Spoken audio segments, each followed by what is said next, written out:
আসসালামু আলাইকুম। ইদিকা পালকে বলা হচ্ছে শাকিব খানের জন্যে লাকি চার্মিং বা শাকিব খানের জন্য একটা গুড লাক নিয়ে এসছে ইদিকা পল। কিভাবে সেটার একটা ব্যাখ্যাও দেওয়া হয়েছে বিভিন্ন সোশ্যাল হ্যান্ডেলে। শাকিব খানের যখন একটা খারাপ সময় যাচ্ছিল, তার হাতে সিনেমা কম ছিল, সিনেমাগুলো খুব একটা ওয়ার্ক করছিল না। ঠিক সেই সময় শাকিব খানকে নিয়ে 'প্রিয়তমা' সিনেমাটা বানানো হলো এবং 'প্রিয়তমার' নায়িকা করা হলো ইদিকা পলকে ভারতীয় সিরিয়াল থেকে ধরে এনে। তখন ইদিকা পলকে নিয়ে অনেক কথা উঠেছিল। আর নায়িকা খুঁজে পাওয়া গেল না। ভারতীয় সিরিয়াল থেকে নায়িকা না হলো, হাবিজাবি অনেক কিছু। ইদিকা পলকে কিন্তু খুব সহজে গ্রহণ করে নাই বাংলার মানুষ। কিন্তু 'প্রিয়তমা' যখন রিলিজ হলো এবং ইদিকা পলের স্বতঃস্ফূর্ত অভিনয় দেখে বাংলার মানুষ সেই 'ইয়েস্টারডে' মানে আগামীকাল এভাবেই ইদিকা পালকে রিসিভ করে নিল। যেভাবে ইদিকা পলের সেই ডায়ালগটা রিসিভ করে নিয়েছে। ইয়েস্টারডে, ইয়েস্টারডে মানে আগামীকাল। তো সেই জায়গা থেকে 'প্রিয়তমা' সুপার ডুপার হিট।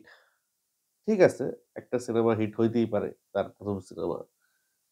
অস্বাভাবিক কিছু না। এরকম বহু হয়েছে। অনেক নায়িকারই হয়েছে। কিন্তু যেখানে দেবের জিতের সিনেমা কলকাতায় খাবি খাচ্ছে, দীর্ঘদিন যাবৎ দেবজিৎ খুব একটা সুবিধা করে উঠতে পারছে না কমার্শিয়ালস জনরায়।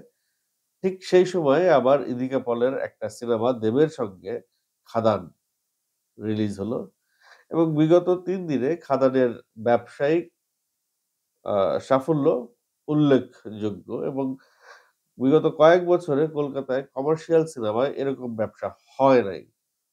প্রতিদিনই তারা ৳১,০০,০০,০০০ গ্রস কালেকশন তুলছে। ৩ দিনে ৳৩.৫ কোটি গ্রস কালেকশন তারা তুলে ফেলেছে। এভাবে যদি চলতে থাকে তাহলে হয়তো 'প্রিয়তমার' সাকসেস কে তারা ধরে ফেলতে পারে।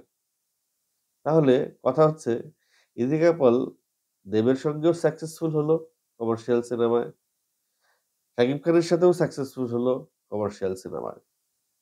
তাহলে ইদিকা পল কি যদি লাকি চার্মিং লাক হয়ে থাকে, ইদিকা পল যদি লাকি আ আ ইয়ে হয়ে থাকে, কাস্টিং হয়ে থাকে তাহলে বরবাদে ইদিকা পলের অন্তর্ভুক্তি কতটা লাকি হবে? দেখেন ইদিকা পলকে নিয়ে প্রিয়তমা করার পর যতটা সাকসেসফুল হয়েছিল ঠিক সাধারণ মানে যেটা হয় একটা দেশে একটা জুটি যখন সাকসেসফুল হয়ে যায়, তখন সেই জুটিকে নিয়ে পরপর অনেকগুলো সিনেমা নির্মাণ হয়। কিন্তু প্রিয়তমার পরপরই ইদিকা পলকে নিয়ে কিন্তু আর চিন্তা করা হইল না। প্রিয়তমার পরে শাকিব খানের ৩ টা সিনেমা আসলো। সেই ৩ টা সিনেমায় ইদিকা পল নাই। তো স্বভাবতই প্রশ্ন ওঠে যে কেন ইদিকা পল নাই? পরবর্তী ৩ টা সিনেমা যে ফ্লপ হইছে তাও কিন্তু না। পরবর্তী সিনেমাগুলো ভালো গেছে। ৩ টা না ৪ টা সিনেমা আসছে। 'রাজকুমার', 'দরদ', 'তুফান' ৩ টা সিনেমা এসছে। তো পরবর্তী ৩ টা সিনেমার মধ্যে আ একটা সিনেমা খুব বেশি ভালো গেছে সেটা হচ্ছে 'তুফান'। বাকি ২ টা সিনেমা খুব একটা ভালো যায়নি। তো সেই জায়গা থেকে বাকি ২ টা সিনেমাতে কেন ইদিকা পল গেল না, নেয়া হলো না? এবং ৪র্থ সিনেমায় এসে ডিরেক্টর কি আ ইদিকা পলকে বুঝতে পেরেছিল যে ইদিকা পল আসলে একটা একটা মানে হয় না যে ভাগ্যটা সুপ্রসন্ন হতে পারে। এরকম কিছু একটা বিষয় হতে পারে? না, বরবাদের পরিচালক মেহেদী হাসান হৃদয় স্পষ্টতই উল্লেখ করেছে যে গল্পের প্রয়োজনে ইদিকা পলকে নেওয়া হয়েছে। সিনেমাটা যারা দেখবেন তারা সিনেমাটা দেখে পরিষ্কার বুঝতে পারবেন যে এখানে এই গল্পে ইদিকা পলকে ডিমান্ড করে। তবে আমার কি ব্যাখ্যা ইদিকা পলকে নিয়ে। আমি বহুদিন পরে সিনেমার পর্দায় শাবনূরের ফিল পেয়েছি ইদিকা পলকে দেখতে গিয়ে। ইদিকা পলের অভিনয়, চাহনি, কথা বলার ধরন, স্বতঃস্ফূর্ত আ আ আ অভিনয়ের শৈলী সবকিছু মিলিয়ে আমার কাছে মনে হয়েছে যে শাবনূরের একটা প্রতিচ্ছবি আমি ইদিকা পলের ভেতরে দেখতে পেয়েছি। তো বেসিক্যালি এই ইদিকা পলের এই স্বতঃস্ফূর্ত অংশগ্রহণটাই মানুষ গ্রহণ করেছে। তার মধ্যে যে কোনো জড়তা নাই। তার ভিতরে কোনো আ রিসিভ করতে তার মধ্যে কোনো সমস্যা নাই। ইদিকা পলের সঙ্গে আমার একদিনই দেখা হয়েছিল ১ম শুটের সময়, 'প্রিয়তমা' শুটের সময়। তার আ উ আ স্কার্টারে যে শুটিংটা হলো, ওই শুটিং এ গিয়েছিলাম। শুটিং সেটে আসলে খুব বেশি কথা বলার সুযোগ ছিল না। তার সঙ্গে আবার আরো একটা অ্যা শিল্পী যখন শুটিং এ শুটিং সেটে থাকে, তখন সে অনেকটা ক্যারেক্টারের ভেতরেই থাকে। তো ওই ঝামেলার ভিতরে আমি আর তাকে ওই সময় ডিস্টার্ব করিনি। যেহেতু তার সাথে আমার ফরমালি আগে থেকে পরিচয় নাই। আমিও তার সাথে আর হাই হ্যালো ওই সময় করি নাই। বাট সেটে তার যে ব্যবহার দেখেছি অন্যান্য কো-আর্টিস্টদের সঙ্গে, অন্যান্য তার সঙ্গে যার পরিচয় ছিল সেটে, তাদের সবার সাথে তার সেই ব্যবহারটা দেখে আমার মনে হয়েছে না, এই মেয়েটা অনেক দূর যেতে পারে। এই মেয়েটা আ সেই ভেতরে তার যে একটা মানুষের পাশে দাঁড়ালে থাকে না যে, সে মানুষটার একটা ভাইব বোঝা যায় যে, খুব সহজে আপন করে নেয় সবাইকে।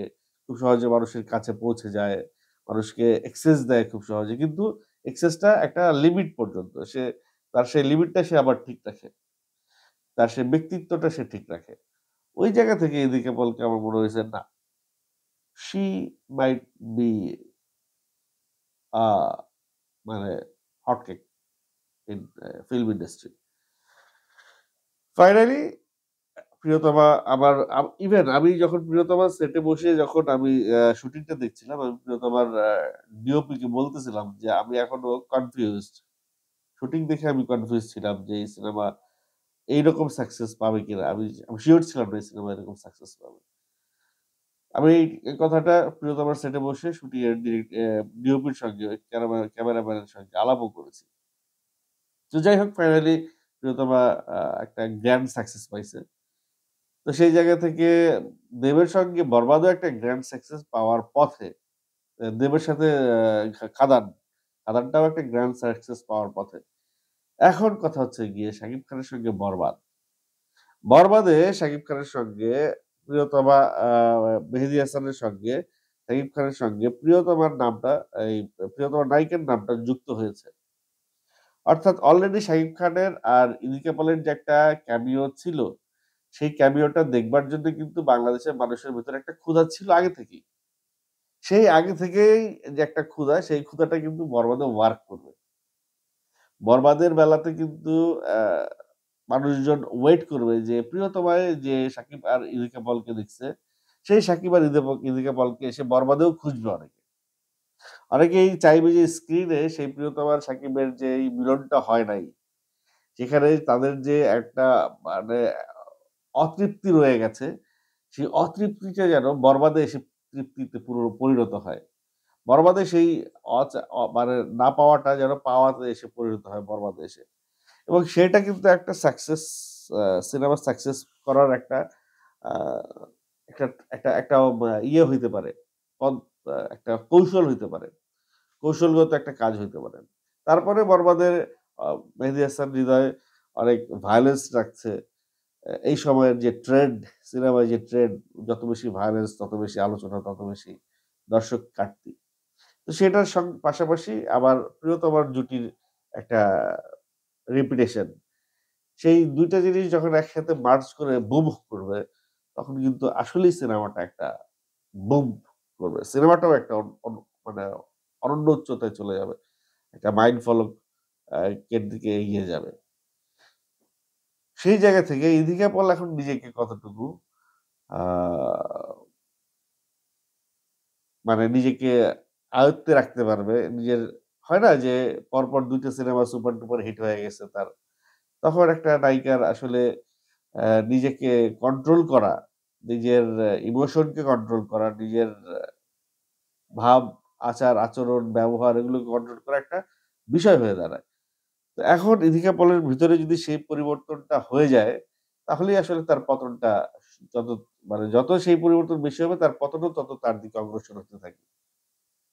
তো ইদিকা পল সে যদি তার ওই আগের জায়গায় সে নিজেকে ধরে রাখতে পারে, সে যদি নিজেকে তার আগের জায়গায়, আগের ব্যবহারে, আগের ইদিকা পলের সঙ্গে মানুষ যেভাবে চিনতো, সেভাবে রাখতে পারে, তাহলে তার এই সাকসেসটাও সেই সমানুপাতিক গতিতে সাকসেসটা বাড়তে থাকবে।